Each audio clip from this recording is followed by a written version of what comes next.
क्या आपने कभी सोचा है कि एक यूट्यूबर क्रिकेटर 40 से ज्यादा चैनल्स को चलाते हैं और हर महीने 500 से ज्यादा वीडियोस को अपलोड करते हैं? कैसे वो लगातार ग्रो हो रहे हैं और ना चलने वाले चैनल्स को बंद करके न्यू चैनल्स को स्टार्ट कर रहे हैं? हॉरर के बाद आने वाली सबसे बड़ी कैटेगरी सास बहू स्टोरीज में महारत हासिल करने से लेकर यूट्यूब के आरपीएम के रहस्य को डिटेल में समझने तक, आज के हमारे गेस्ट ने 100 से ज्यादा लोगों के साथ टीम बनाकर एक कंटेंट साम्राज्य बनाया है। तो आइए जानते हैं इन्हें यूट्यूब पर सक्सेस कैसे मिली और कामयाब होने के लिए यूट्यूब पर क्या चाहिए, और उन लर्निंग्स के बारे में बात करेंगे जो उन्होंने यूट्यूब के सबसे कंपेटिटिव स्टोरी कैटेगरी के अंदर सक्सेस हासिल करके सीखी है। चाहे आप एक न्यू क्रिएटर हो या फिर आप एक एक्सपीरियंस्ड प्रो क्रिएटर हो, आप इसे मिस नहीं करना चाहेंगे। तो टून टॉक्स के इस एपिसोड में आप सबका स्वागत है। एंड आज हम होस्ट कर रहे हैं ब्रदर्स मीडिया के founder Sam sir. Sam sir को हम लोग पिछले काफ़ी टाइम से जानते हैं, साथ में हम लोग काम भी करते हैं। एंड आज वो अपनी जर्नी के बारे में बताएंगे कि कैसे कुछ टाइम पहले उन्होंने ये स्टार्ट किया और आज कैसे डेली 14 वीडियोस अपलोड करते हैं।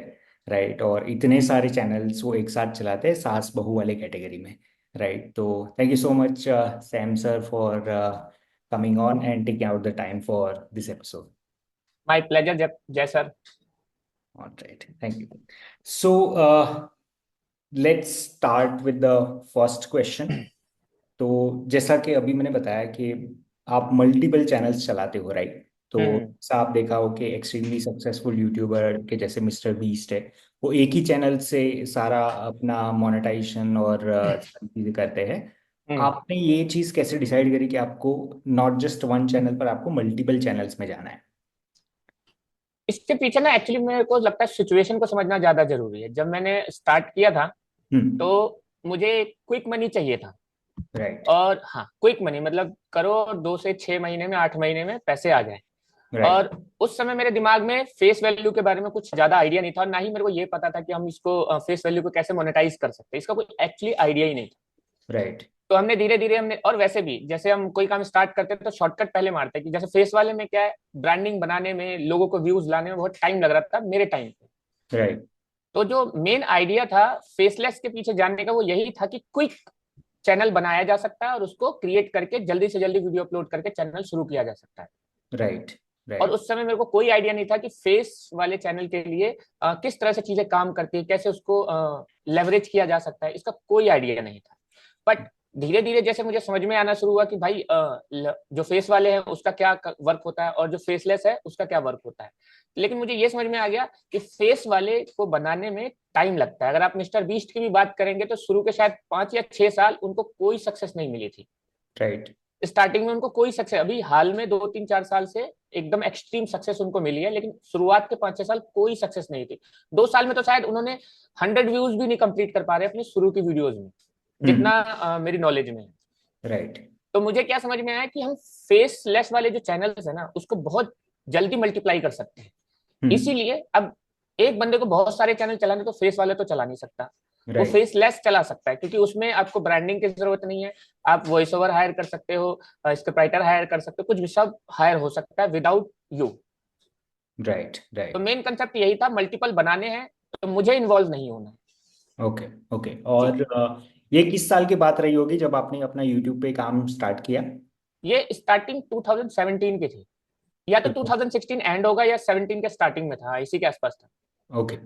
और शुरू आपने कौन से चैनल से किया, और कितने चैनल्स आपने एक साथ शुरू किया, या कितने कितने इंटरवल पे आपने चैनल स्टार्ट किया? सबसे पहले तो मैंने जो चैनल शुरू किया था वो मैं एक्चुअली ट्यूशन पढ़ाता था पहले, physics chemistry math and English. Okay. तो मैंने एजुकेशन वाला ही चैनल शुरू किया था। राइट। तो उसमें मैं टिप्स देता था कि बच्चों को कैसे मतलब एग्जाम में तैयारी करके 90% मार्क्स लाए जा सकते हैं, 95% मार्क्स लाए जा सकते हैं। राइट। तो बट वो शुरू में उस पर व्यूज नहीं आए। देन उसी समय पे यूट्यूब पे सर्च वगैरह करते करते देखा फैक्ट के बहुत सारे चैनल चल रहे हैं, उन पे व्यूज भी अच्छे आ रहे थे मिलियंस में। कहाँ मेरे 10 20 50 व्यूज आ रहे थे। तो मैंने कहा इसको ट्राई किया जा सकता है, और मैंने ट्राई कर दिया। ओके। वो फेस वाला चैनल होगा ना, एक तरीके से आप ही खुद पढ़ाते होंगे, आप ही टिप्स नहीं देते नहीं, वो भी फेसलेस ही था, बस मैं होंगे। वॉइस देता था। अच्छा। अच्छा, हाँ, ठीक है। वॉइस में अपनी रखता था। ठीक है। तो वो भी एनिमेटेड कंटेंट था? हाँ नहीं, वो एनिमेटेड कंटेंट नहीं था, वो था फैक्ट का कंटेंट। पहले तो सिंपल था, मेरी वॉइस ओवर थी, स्क्रिप्टिंग थी, और पीछे हम इमेजेस लगा देते थे simple. Okay. Okay. Alright, fine. ठीक है। तो ये स्टोरीज वाले सेगमेंट में आप कब एंटर हुए फिर? ये स्टोरीज वाले चैनल हम लास्ट 3 ईयर से चला रहे हैं। लास्ट 3 ईयर से चला रहे हो, और शुरू आपने एक दो चैनल से किया होगा या कितने चैनल से किया होगा? सबसे पहले तो जब हमने स्टार्टिंग किया था तो उस समय एजुकेशन वाला था, जैसा मैंने आपको बताया। जी। बट वो 5-6 महीने चलाने के बाद मुझे समझ में आ गया कि शायद इसमें उतना स्कोप मिलेगा नहीं, जो मुझे समझ में आया। बस मैंने जस्ट सोचा कि यार इसमें ज्यादा व्यूज आ नहीं रहे, तो उसको मैंने फैक्ट में शिफ्ट कर दिया, फैक्ट की वीडियोस डालने लग गया मैं। राइट। जो top 10 worst places in the world, इस टाइप के टाइटल्स होते हैं। और जैसे चाइना के बारे में बता दिया कि चाइना की कंट्री में क्या क्या जियोग्राफिकल चीजें हैं, तो ये फैक्ट्स बताने लग गया। तो वो राइट। चैनल हमारा पहला सक्सेसफुल हुआ। उसके बाद फिर हम मल्टीपल चैनल बनाने लगे, और जब एनिमेशन में शिफ्ट किया था तभी हमारे पास 50-60 चैनल थे। अच्छा, सिर्फ एनिमेशन के? नहीं नहीं, 3 साल पहले जब मैंने एनिमेशन स्टार्ट किया था, उस समय पे एनिमेशन को छोड़ के हमारे 50-60 चैनल रन कर रहे थे। आई सी, आई सी। और जी एनिमेशन जब आपने स्टार्ट किया था तब एक ही चैनल से किया था, मल्टीपल चैनल से स्टार्ट नहीं, पहले एक चैनल चलाया। किया? ओके। और वो उसको चलाया, वो जब सक्सेसफुली रन करने लग गया, रेवेन्यू देने लग गया, देन हमने उसको फिर मल्टीप्लाई करना शुरू कर दिया। आई सी। ओके, ठीक है। तो सबसे पहले चैनल कौन सा था, अगर आप नाम बता सकते हो तो? एनिमेशन में, हाँ। एनिमेशन में तो अबेंडेंस स्टोरी टीवी था, या फिर टू टू स्टोरीज होगा, इन दोनों में से एक था। ओके, ठीक है।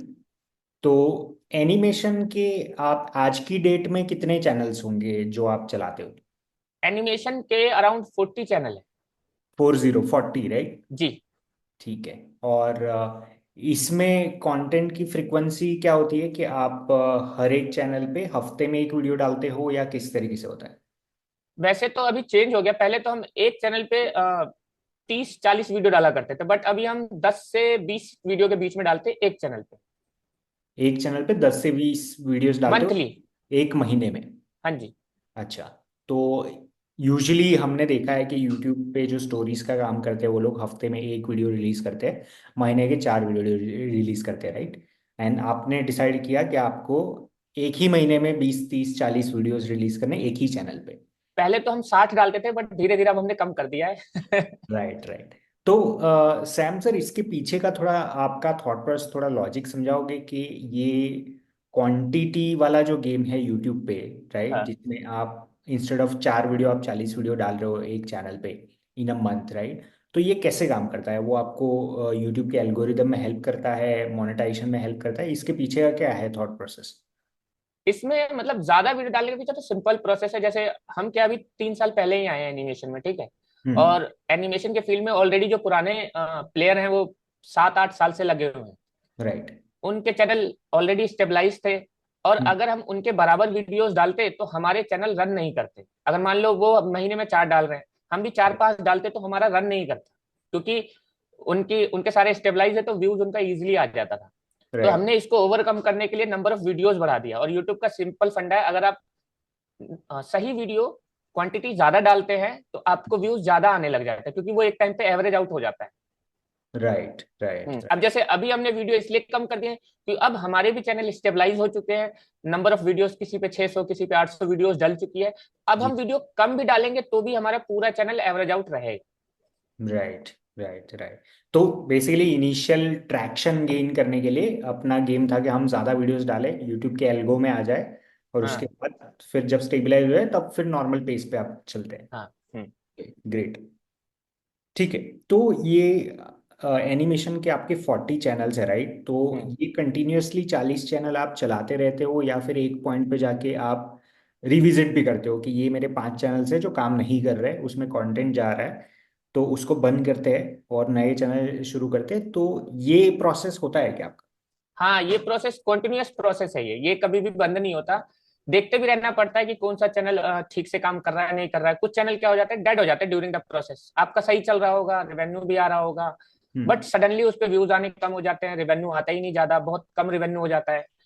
तो उसको फिर हमें छोड़ना होता है और डिफरेंट चैनल हमें स्टार्ट करना होता है।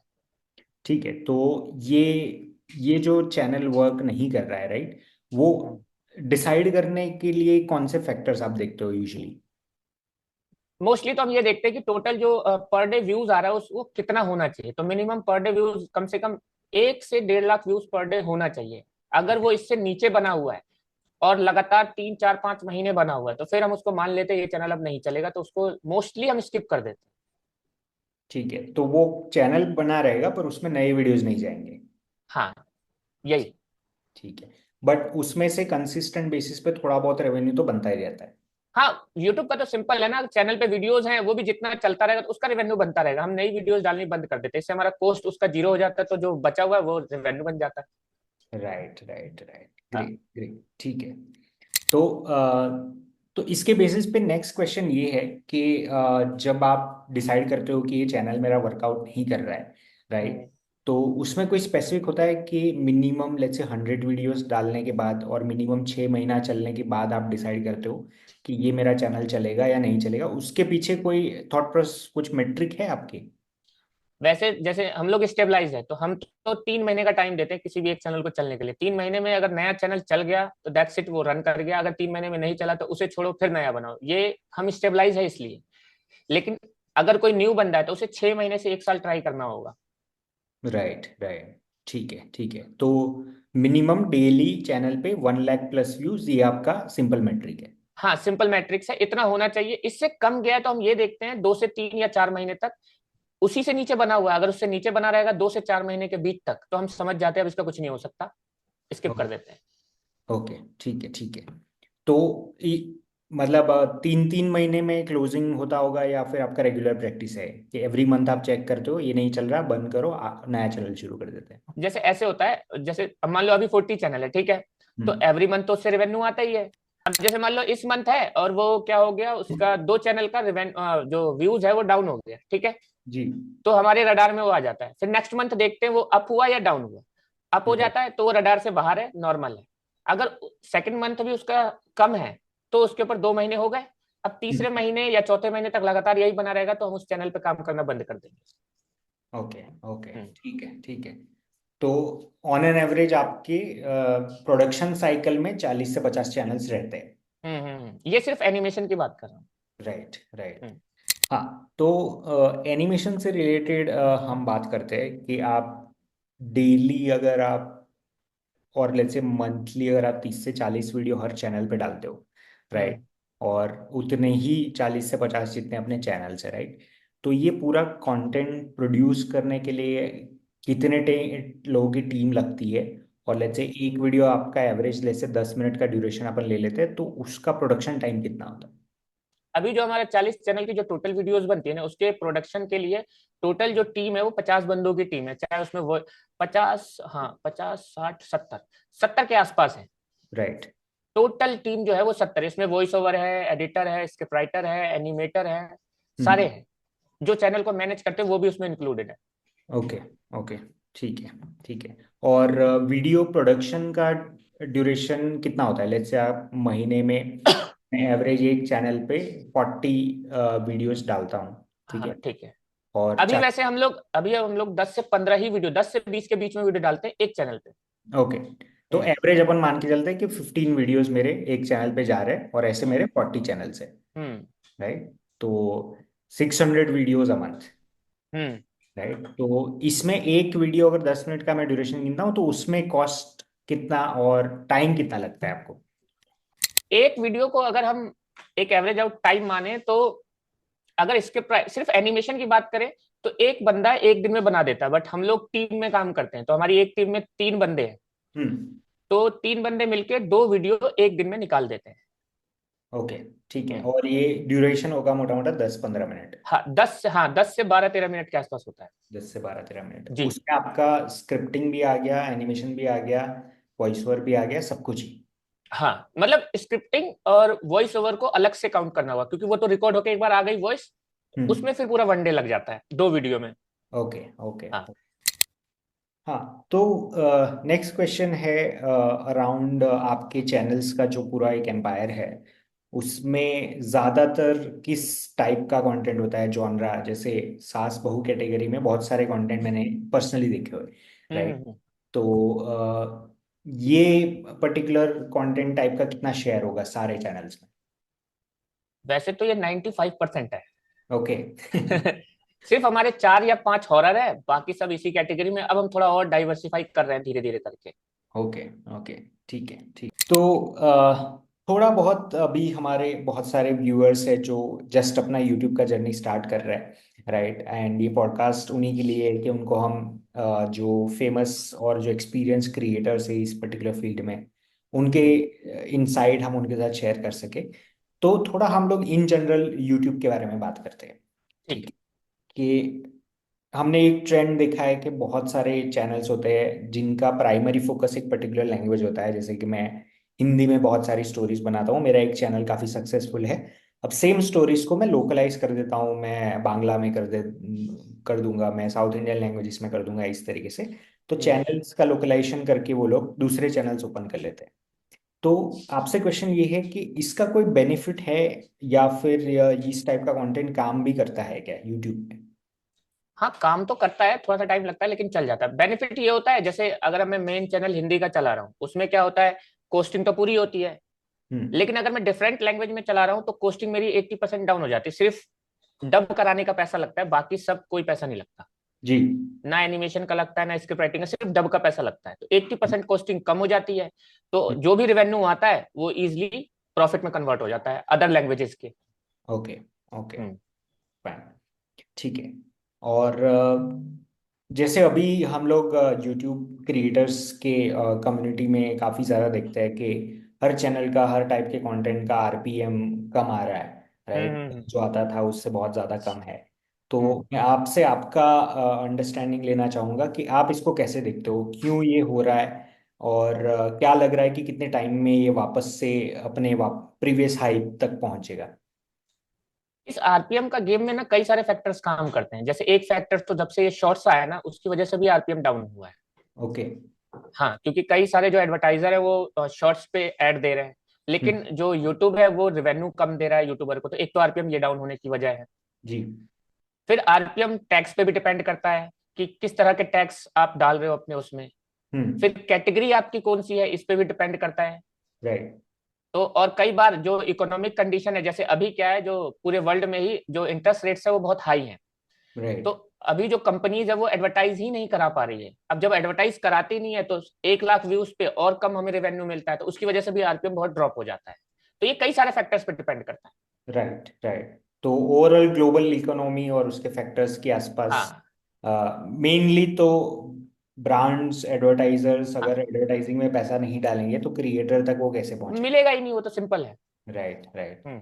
तो जब हम बात करते हैं कि आरपीएम नॉर्मल से कम हो गए, तो जब ऑन अ गुड डे जब बहुत अच्छा आरपीएम था एक पॉइंट पे, राइट? तो हम्म। वहां से जब अच्छा नहीं है तो कितना परसेंट का ड्रॉप दिखता है अपने को इसमें? वैसे तो 30% 40% ड्रॉप है अभी। 40, हाँ, जी। 40 आधा हाफ मान लो। अब पहले हाँ। से हाफ हो चुका है। ओके। ओके। हम्म। ठीक है। तो आप स्पेसिफिक कुछ नंबर जेनेरिक बता सकते हो आपके पर्टिकुलर नीश के लिए, कि इस टाइप के कैटेगरी के कंटेंट के लिए एक टाइम पे इतना आरपीएम हुआ करता था, अभी कितना ज्यादा ड्रॉप कर रहा है इसमें?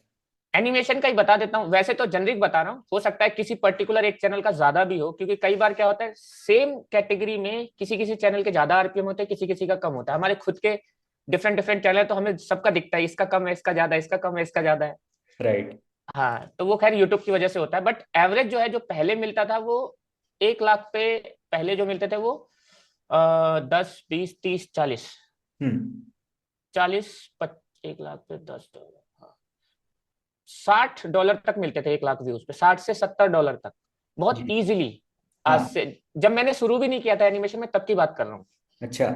हाँ, जब मैंने स्टार्ट किया था तब 40 से 50 के आसपास मिल जाता थे डॉलर 1 लाख पे। और अभी जो है वो $20 से $40 के बीच के रेंज में है। किसी चैनल को 30 भी मिल रहा होगा, किसी को 20, किसी को 25, इस तरह से वेरी करता है। राइट। तो ये आप बोल रहे हो कि सेम कैटेगरी के चैनल्स पे भी आरपीएम अलग अलग होता है, उसके पीछे क्या रीजन हो सकता है? एग्जैक्ट कोई रीजन नहीं है। कई बार क्या होता है, सेम कैटेगरी में वीडियोस पे भी डिपेंड कर जाता है। जैसे मान लो मैंने जैसे एनिमेशन की स्टोरी है सास बहू। जी। अब सास बहू में मैंने बना दिया कि अमीर बहू की गरीब माँ। तो राइट। यहाँ पे ये रिचनेस का कंटेंट जो आ जाता है ना, तो इसमें आरपीएम ज्यादा मिल जाता है। जी। और कहीं गरीबी वगैरह की बात हो गई, सिंपल घर घरेलू की बात हो गई, तो वहां पे थोड़ा सा आरपीएम कम हो जाता है। बहुत स्पेसिफिक हो जाता है ये। राइट। राइट। हाँ। तो इन शॉर्ट आपका थंबनेल और आपका जो टाइटल है वो बहुत ज्यादा मैटर करेगा कि आपको व्यूज कितने ज्यादा मिल रहे हैं। हाँ, वो तो है। राइट। तो थंबनेल के लिए जब मैं एक्चुअली आपके ऑफिस आया था तब मैंने देखा था कि थंबनेल से रिलेटेड एक पूरा टीम है आपके पास, हाँ हाँ हाँ। राइट? तो वो प्रोसेस कैसे होता है? कौन है जो आपकी टीम में डिसाइड करता है कि ये टाइटल जाएगा या ये थंबनेल होना चाहिए? उसका अप्रूवल आप ही देते हो या कोई टीम मेंबर्स भी करते हैं? मेरा काम तो सिंपल इतना है, जिस जगह पे जिस बंदे की जरूरत है वहां पे वो बंदा बिठा देना। मेरा काम सिंपल इतना है पूरी कंपनी में। ओके। हाँ। बाकी जैसे मान लो कंटेंट, जैसे कोई बंदा सेलेक्ट करने वाला अलग है कि चैनल पे कौन सी वीडियो पड़ेगी। हम्म। हाँ, फिर उस वीडियो को बनाने वाला बंदा अलग है, उसको रिकॉर्ड करने वाला अलग है, स्क्रिप्ट लिखने वाला अलग है, और थंबनेल बनाने वाला अलग है। सब डिपार्टमेंट है। जी। लेकिन शुरुआत होती है चैनल चैनल मैनेज करने वाला बंदा मेन होता है। राइट। हाँ, वो मेन है। फिर वही सारी चीजें डिसाइड करता है कि क्या क्या मुझे चाहिए, तो जिस जिस टीम से जो जो चाहिए होता है वो उसको मिल जाता है। ठीक है, और ठीक वो है। पूरा सबसे कनेक्ट बना कर, जैसे अब मेन बंदा जिसको वीडियो डालनी है, तो वो क्या करेगा, थंबनेल वाले से भी कांटेक्ट करेगा क्योंकि उसे थंबनेल चाहिए। फिर स्क्रिप्ट राइटर्स की टीम से कांटेक्ट करेगा, फिर वॉइस ओवर की टीम से कांटेक्ट करेगा, और फिर किससे करेगा, एनिमेटर की टीम से कांटेक्ट करेगा। तो सारा पूरा बल्क में मिलकर उसको एक फाइनल वीडियो मिल जाती है। ठीक है, तो आप सिर्फ चैनल मैनेजर से एक तरीके से डायरेक्टली बात करते हो कि मेरे हाँ ये चल रहा है, ये नहीं चल रहा है, एक तरीके हाँ से। हाँ हाँ। Okay, okay, great, great. तो एक तरीके से स्ट्रक्चर भी अपन को समझ में आ गया कि आपका प्रोडक्शन का कैसे है पूरा सेटअप। हम्म। ठीक है, ठीक है।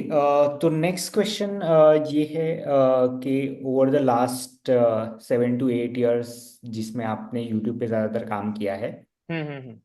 अब जाके जब आप पीछे देखते हो इतने साल, जब शुरुआत में ऐसा होता है कि आप कुछ काम स्टार्ट करते हो, फिर कुछ कुछ चीज़ें नई नई पता चल जाती है, हम्म। तो ऐसी कोई इंटरेस्टिंग चीज़ें जो आपने यूट्यूब के बारे में सीखी है ओवर द लास्ट 6-7 years?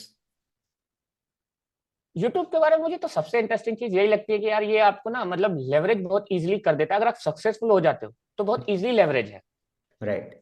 और दूसरा पॉइंट ये है कि कोई नॉर्मल बंदा जिसको ज्यादा इधर उधर की समझ भी नहीं है, वो भी अच्छी चीजें यहाँ से क्रिएट कर सकता है। जैसे जितना रिवेन्यू मैं जनरेट कर पा रहा हूँ, उतना रिवेन्यू जनरेट करने के लिए अगर पिछले सिस्टम में देखा जाए, आज से 10 साल पहले तक, तो बहुत हम्म। स्टडी करना पड़ता था, बहुत सारी चीजें देखनी पड़ती थी, और फिर बाय लक हुआ तो आप कुछ कर पाते थे। बट ये नया जो सोशल मीडिया जो ट्रेंड आया है, चाहे जी। वो यूट्यूब हो चाहे वो फेसबुक हो, आप अपने छोटे से स्किल से भी उसको बहुत ज्यादा लेवरेज कर सकते हो। राइट, तो टेक्निकली एल्गोरिदम्स वगैरह बेटर हुए ओवर द टाइम? हाँ बिल्कुल बेटर हुए हैं। पहले क्या होता था, बहुत लूप होल्स थे। मुझे भी याद है जब मैंने शुरू में किया था तो बहुत सारे लूप होल्स का हमने भी बहुत बेनिफिट उठाया है। जी। लेकिन अब वो लूप होल्स बंद हो गए हैं। जैसे राइट। पहले क्लिक बेट बहुत आसान था करना, लेकिन हाँ। अगर अब आप क्लिक बेट करते हैं तो आपको कम्युनिटी गाइडलाइंस भी आ सकती है। जी। जी। बिल्कुल, बिल्कुल। ठीक है, ठीक है। तो इंटरेस्टिंग पार्ट यही है कि क्रिएटर को हेल्प करने के लिए बेसिकली यूट्यूब ने खुद अपने साइड से काफी सारे चेंजेस करे हैं जो हाँ कोई भी क्रिएटर को सक्सेसफुल बना सकता है। हाँ। Right. अब वो अलग बात है कि अब थोड़ा कंपटीशन बहुत बढ़ गया है। हाँ, हाँ। ठीक है, ठीक है। तो कंपटीशन की जब आपने बात करी है, तब हम आपके स्पेसिफिक कैटेगरी के बारे में बात करते हैं। राइट, जो जैसा आपने बोला कि 95% ऑफ द कंटेंट जो आप प्रोड्यूस करते हो महीने के 600-700 वीडियोस, उसमें हम्म 95% सास बहू वाला कैटेगरी है। हम्म। तो पहली चीज़ है कि ये आपने आइडेंटिफाई कैसे किया कि मेरे को ये स्पेसिफिक कैटेगरी, स्पेसिफिक नीश में मेरे को कंटेंट बनाना है, जबकि फैशन एक तरीके से इसमें एनिमेशन में था, हॉरर बनाए, राइट, थोड़ा माइथोलॉजिकल या उस टाइप की स्टोरीज बनाए। तो आपने ये पर्टिकुलर सास बहू वाली कैटेगरी कैसे आइडेंटिफाई करी? वैसे तो हमने स्टार्ट हॉरर से ही किया था, और हमारा पहला चैनल तो हॉरर ही था। जी। तो हॉरर के बाद फिर हमने एक चीज नोटिस, हमें और भी कैटेगरी में तो जाना ही था, मल्टीपल चैनल, तो उसके बाद हमने सिंपल सास बहू खोल दिया। हॉरर ठीक। के बाद सीधा सास बहू। तो उस समय पे क्या देखा हमने कि सास बहू में ना रिवेन्यू ज्यादा था। हम्म। हाँ। तो वो जो रिवेन्यू ज्यादा था ना, उसकी वजह से उसने हमें फोर्स किया कि इधर और चैनल खोलने का, मतलब डबल ही था आरपीएम, ये समझ लो। अच्छा। तो तो उससे हमने ज्यादा खोलना शुरू किया, लेकिन उससे एक और चीज हुई, इधर चैनल आसानी से चल रहे थे। हम्म। मतलब नया चैनल खोलो, 2 महीने में डालो और चैनल रन कर जाता था। हॉरर में ऐसा नहीं था, हॉरर में थोड़ा टाइम लग रहा था, काफी टाइम, 6 महीना 8 महीना।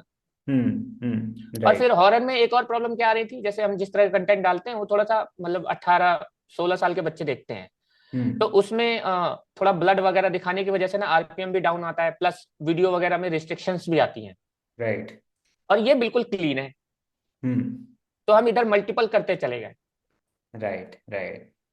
तो शुरुआत में आपने सास बहू का बेसिकली कुछ चैनल से स्टार्ट किया आफ्टर हॉरर का एक्सपेरिमेंट।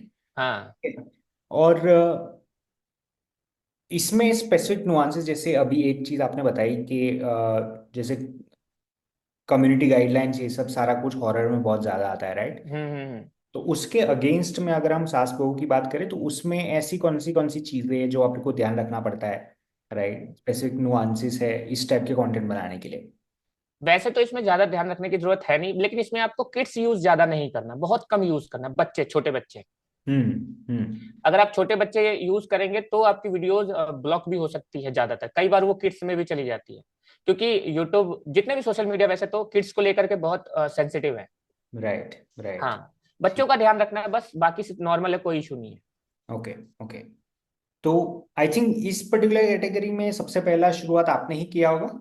नहीं नहीं, हमसे पहले भी थे। ओके ओके, ठीक है ठीक है।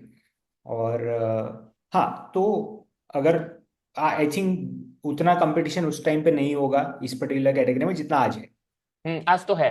राइट? तो कंपटीशन में आपको जो मोनेटाइजेशन है, रीच है, ये सारी चीज़ों में अफेक्ट आता है कुछ भी? हाँ, आता तो है। कंपटीशन बढ़ने की वजह से थोड़ा व्यूज भी डिवाइड हो जाता है। जी। फिर बढ़िया क्वालिटी, वैसे हमने जब स्टार्ट किया था तो बहुत लो क्वालिटी थी, आज हमारी वीडियो की क्वालिटी बहुत हाई हो गई है, बट फिर भी व्यूज तो एवरेज आउट हो जाता है, पहले से कम व्यूज हो गए हैं। Right right. हाँ, कुछ लोग तो हमारी वजह हमारी वजह से भी कह रहे होंगे कि तूने भाई 40 चैनल बना दिए, तेरी वजह से तो हमारे डाउन हो गए। Right right. ठीक है, तो main impact basically views divide होते हैं, उसकी वजह से आपका मोनेटाइजेशन भी थोड़ा बहुत इम्पैक्ट करता है इससे। अगर शॉर्ट्स नहीं आता ना तो उतना कोई इशू नहीं होता, किसी को इशू नहीं होता, लेकिन शॉर्ट्स आने की वजह से क्या है, जो हमारा कस्टमर है वो ऑलरेडी शॉर्ट्स में बिजी है, राइट राइट। तो वहां से आ करके जब वो इस तरह की वीडियोस देखता है तो ऑलरेडी कस्टमर कम है, व्यूअर्स कम है, तो वो और डिवाइड हो जाता है, तो इसलिए इम्पैक्ट आता है। ओके ओके, ठीक है। तो हॉरर आपने एक्सप्लोर कर लिया, अभी ज्यादातर सास बहू कैटेगरी में आप एक्सपेरिमेंट्स कर रहे हो, इसके अलावा कोई अदर कैटेगरीज में आपका स्टार्ट करने का कुछ प्लान है? हाँ, इसमें तो कई तरह की कैटेगरी, जैसे कुछ कैटेगरी कॉमेडी वाली होती है, एनिमेशन, उसमें भी प्रोसेस चल रहा है। जी फिर थ्री डी का भी हम स्टार्ट करने वाले हैं। जी। तो प्रोसेस तो सारा ये सारा करेंगे ही। ठीक है ठीक है। एनिमेशन से रिलेटेड जितनी भी कैटेगरीज हैं, और हाँ कुछ जी। नई कैटेगरी भी क्रिएट करेंगे। ठीक है ठीक है। तो अगर आप चाहो तो बता सकते हो कि नया कौन सा कैटेगरी आप सोच रहे हो? बताएंगे जब स्टार्ट कर देंगे, तो अभी तो सस्पेंस में ही रहने देते हैं। ठीक है ठीक है। ठीक है, तो सास बहू कैटेगरी स्पेसिफिक हम लोग थोड़ा बात करते हैं कि इसमें ऑडियंस का रिटेंशन कैसा होता है। ठीक है, ठीक है। एवरेज व्यूज ड्यूरेशन क्या होता है, उसमें ज़्यादा एवरेज आरपीएम क्या रहता है इस पर्टिकुलर कैटेगरी में? सात गो में आरपीएम तो वही मैंने आपको बताया, 20 से 40 के बीच में रहता है। ठीक। आपके ही दो चैनल होगा, किसी का 30 आरपीएम 0.3 भी हो सकता है, किसी का 0.25 भी हो सकता है। जी जी। तो 0.2 से लेके 0.4 के बीच में आरपीएम रह सकता है, किसी किसी स्पेसिफिक चैनल का हो सकता है 0.78 भी ओके हो ओके। सकता है। वैसे हमारी कैटेगरी, मेरे पास जितने भी चैनल उसमें से एक का भी नहीं है। हम्म। हाँ, पहले जब हमने शुरू में स्टार्ट किया था तब थे, तब 0.8, 0.9, $1 भी था आरपीएम। अच्छा। हाँ, तब था, बट अब ओके। नहीं है। बाकी किसी का होगा तो होगा। और एवरेज ड्यूरेशन का तो यही रहता है, वो अगर 10 से 12 मिनट की है तो आपको मिल जाएगा 4 से 5 मिनट का व्यूज टाइम, अगर आपकी क्वालिटी वगैरह सब सही है तो। ठीक है, तो अबाउट 40-50% टाइप जो रिटेंशन रहता है, हाँ, तो वो इंडस्ट्री स्टैंडर्ड है या आपका हायर है या उससे कम है, किस तरीके ये से? एवरेज के अराउंड है, किसी का ज्यादा भी हो सकता है और ज्यादातर का कम भी हो सकता है, 3 मिनट भी हो सकता है, ठीक है। 30% के आसपास। इसके अंदर ज्यादा या कम होना आपके कंटेंट पे डिपेंड करेगा ज्यादातर, राइट? हाँ, क्वालिटी पे डिपेंड करता है ना, कि आपकी वॉइस ओवर की क्वालिटी कैसी है, फिर इस बात पे भी डिपेंड करता है कि जो आप वॉइस डाल रहे हो वो व्यूअर्स को ज्यादा पसंद आ रहा है या नहीं आ रहा है। फिर एनिमेशंस की क्वालिटी कैसी है, हम्म। जो वॉइस ओवर आप यूज कर रहे हो उसके वॉइस की क्वालिटी कैसी है, उसने सही से एडिट करके दिया है नहीं दिया, सारे नॉइजेस वगैरह हटा के दिया है नहीं दिया, सब चीजों पे डिपेंड करता है कि उसकी लेंथ कितनी आएगी। ठीक है। और लेट्स से आपके 170-80 लोग इस पे काम करते हैं प्रोडक्शन हम्म। में, तो क्वालिटी चेक कुछ आप करते हो एक वो किसी पे? उसी का ही काम है, क्वालिटी चेक करना वो चैनल वाले का ही काम है, क्योंकि उसको चैनल चलाना है तो उसको सारे फैक्टर्स देखने ही होंगे। Okay okay. हाँ। बेसिकली पॉड वाला सिस्टम है कि ये 3 लोगों का पॉड ये चैनल संभालेंगे, इसका हाँ। सारा काम एंड टू एंड वही लोग देखेंगे। हाँ, ठीक है। हमारा जो मेन जो बंदे हमारे काम, जिसका रेवेन्यू कमाया, मतलब वो बंदा ठीक से काम नहीं कर सकता, अच्छा। सीधा फंडा। ओके। हाँ, यानी रेवेन्यू ठीक नहीं आ रहा है, तो जो हमने चैनल मैनेजमेंट के लिए लगा रखा है वो बंदा ठीक से काम नहीं कर रहा, तो फिर वहां जाकर देखा जाता है कि कहाँ कहाँ पे वो बंदा गलती कर रहा है। क्वालिटी चेक नहीं कर रहा, या फिर एनिमेशन नहीं देख रहा, वॉइस ओवर नहीं देख रहा है, स्क्रिप्टिंग बेकार लिखवा रहा है, या हम्म। स्क्रिप्टिंग लिख के आ रही है बट वो चेक ही नहीं कर रहा है कि स्क्रिप्ट लिखी कैसे जा रही है, बस आया रिकॉर्ड करके दे दिया। तो ये सारा चेक करना पड़ता है। राइट और राइट ये चेक करते हैं हम रिवेन्यू से, जिसका रिवेन्यू डाउन जा रहा है उसके ऊपर फोकस चला जाता है। राइट राइट, ठीक है ठीक है, इंटरेस्टिंग। और एक चीज इसमें फॉलोअप जो हमारे व्यूअर्स को पता नहीं होगा, कि आप जहाँ दिल्ली में आप जहाँ पे आपका ऑफिस है, राइट, जी। वही लोकालिटी के आसपास के कुछ कुछ जो एंथुजियास्टिक बच्चे होते हैं, हाँ बेसिकली आप उनको इन हाउस एनिमेशन सिखाते हो, और हाँ पूरा टीम वैसे ही बिल्ड हुआ है, हाँ। राइट। जी जी। इसके पीछे का थोड़ा थॉट प्रोसेस बताएंगे आप? एक्चुअली एक तो ये हमारे एरिया में उस समय पे ज्यादा एनिमेटर थे नहीं। राइट हाँ, और एक ही हमारे इधर एक और कंपनी है वो जो काम करती है, तो वो भी उनका भी प्रोसीजर सिंपल था, वो खुद ही सिखाते थे क्योंकि आसपास एनिमेटर थे नहीं। तो राइट। कुछ जो हमारे पास एनिमेटर आए थे वो वहीं से आए थे। ओके। जिन बंदों ने वहां से छोड़ दिया हम्म। उनको हमने हायर कर लिया। ठीक बट है। मुझे तो टीम बड़ी करनी थी, और जो लर्न किए हुए एनिमेटर थे वो ज्यादा थे नहीं। हम्म। और उस कंपनी को मैंने देखा था वो सिखाते थे, तो उनका भी कंसेप्ट सेम ही था, सिखाना इसलिए जरूरी था क्योंकि आसपास एनिमेटर थे नहीं, तो हमने भी सेम प्रोसीजर अपना लिया, हम भी सिखाने लगे, उन्हीं को जॉब भी देने लगे, दोनों काम एक राइट साथ। राइट राइट, ग्रेट ग्रेट, ठीक है। तो अभी ये तो आपका अभी तक का जर्नी हमने डिस्कस किया कि कैसे आपने एक फिजिक्स केमिस्ट्री मैथ सिखाने से स्टार्ट, फिर आप फैक्ट वाले 50-60 चैनल्स पे आए, और अभी आप 40-50 सास बहू कैटेगरी के एनिमेशन चैनल्स वगैरह चलाते हो, राइट। हम बात करेंगे सैम सर उससे पहले के, राइट, कि जी। कैसे आपने स्टार्ट किया, कैसे आइडिया आया आपको कि मेरे को फेसबुक या let's say social media specially YouTube पे आपको क्रिएट करना है। आपने कभी नहीं सोचा कि आपको एक स्टेबल जॉब करना है? वैसे तो इसके पीछे थोड़ी सी ट्रेजिडिक कहानी है। एक्चुअली मैं जब बीटेक कर रहा था कॉलेज में, तो कुछ इंसिडेंट हो गया था, उसकी वजह से मैंने कॉलेज छोड़ दिया, हालांकि किसी को छोड़ना नहीं चाहिए बट मैंने छोड़ दिया। जी। फिर उसके बाद मैं ट्यूशन वगैरह पढ़ाने लग गया, उसमें भी थोड़ी मिनिमम सक्सेस मिली थी। हम्म। बट जिस एरिया में मैं था ना, उस एरिया में क्या हुआ, धीरे धीरे मेरा ट्यूशन डाउन जाने लग गया, मतलब जी। बच्चे धीरे धीरे कम होने लग गए। तो मैंने हाँ। सोचा यार कुछ अलग करते हैं, कुछ नया ट्राई करते हैं। थैंक गॉड कि मैं बीटेक छोड़ दिया, बट एजुकेशन तो पूरी लगभग ले ही ली थी। Fourth right. ईयर में छोड़ दिया था मैंने बीटेक, जी। फोर्थ ईयर के लास्ट सेमेस्टर में। ओके। हाँ, तो एजुकेशन लगभग पूरी हो गई थी। तो पढ़ाना वगैरह शुरू कर दिया, वहां से थोड़ी मिनिमम सक्सेस मिली, फिर उसके बाद वो डाउन जाने लग गया। तो मैंने सोचा यार कुछ नया ट्राई करते हैं, कुछ ना जी। कुछ तो करना ही पड़ेगा। फिर उस समय डिजिटल मार्केटिंग बहुत चल रहा था 2016-17 में, अभी भी चल रहा है लेकिन उस समय भी नया नया था ये। जी। तो मैं गया था डिजिटल मार्केटिंग सीखने, वहां पे उन्होंने 7-8 काम के तरीके बताए थे, उसमें यूट्यूब भी बताया था। ओके। हाँ, और 2016-17 में क्या था, यूट्यूब के बारे में एक्चुअली कोई जानता ही नहीं था, मुझे भी नहीं पता था कि इससे पैसे कमा सकते हैं। राइट। तो उन्होंने 7-8 जो तरीके बताए थे वो मैंने सारे ट्राई किए, सब में फेल हो गया। हाँ। सब में फेल होने के बाद फिर मैं उनके पास गया, मैंने कहा अब क्या करूं, तो उन्होंने बोला यूट्यूब भी ट्राई करो। मैं कहा यूट्यूब से क्या करते हैं, बोले इससे भी पैसे आते हैं। हाँ। मैंने कहा है, इससे तो सिर्फ हम गाने सुनते हैं, पैसे कैसे कमाएंगे। हाँ। तब उन्होंने मुझे थोड़ा थोड़ा आइडिया दिया, और वैसे भी मैंने बीटेक तो छोड़ ही दी थी, मेरे पास ऑप्शन तो था नहीं ट्राई करने के अलावा। राइट। तो मैं ट्राई करने लग गया।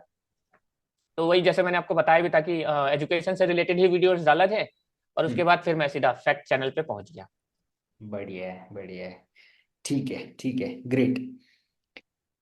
और अभी हमारे लास्ट सेगमेंट पे आते हैं, कि जैसे शुरू में मैंने बताया कि हमारे बहुत सारे नए क्रिएटर्स आपको देख रहे हैं, आपसे इंस्पायर करेंगे आपकी जर्नी और पूरा प्रोसेस देख के, सुन के, समझ के।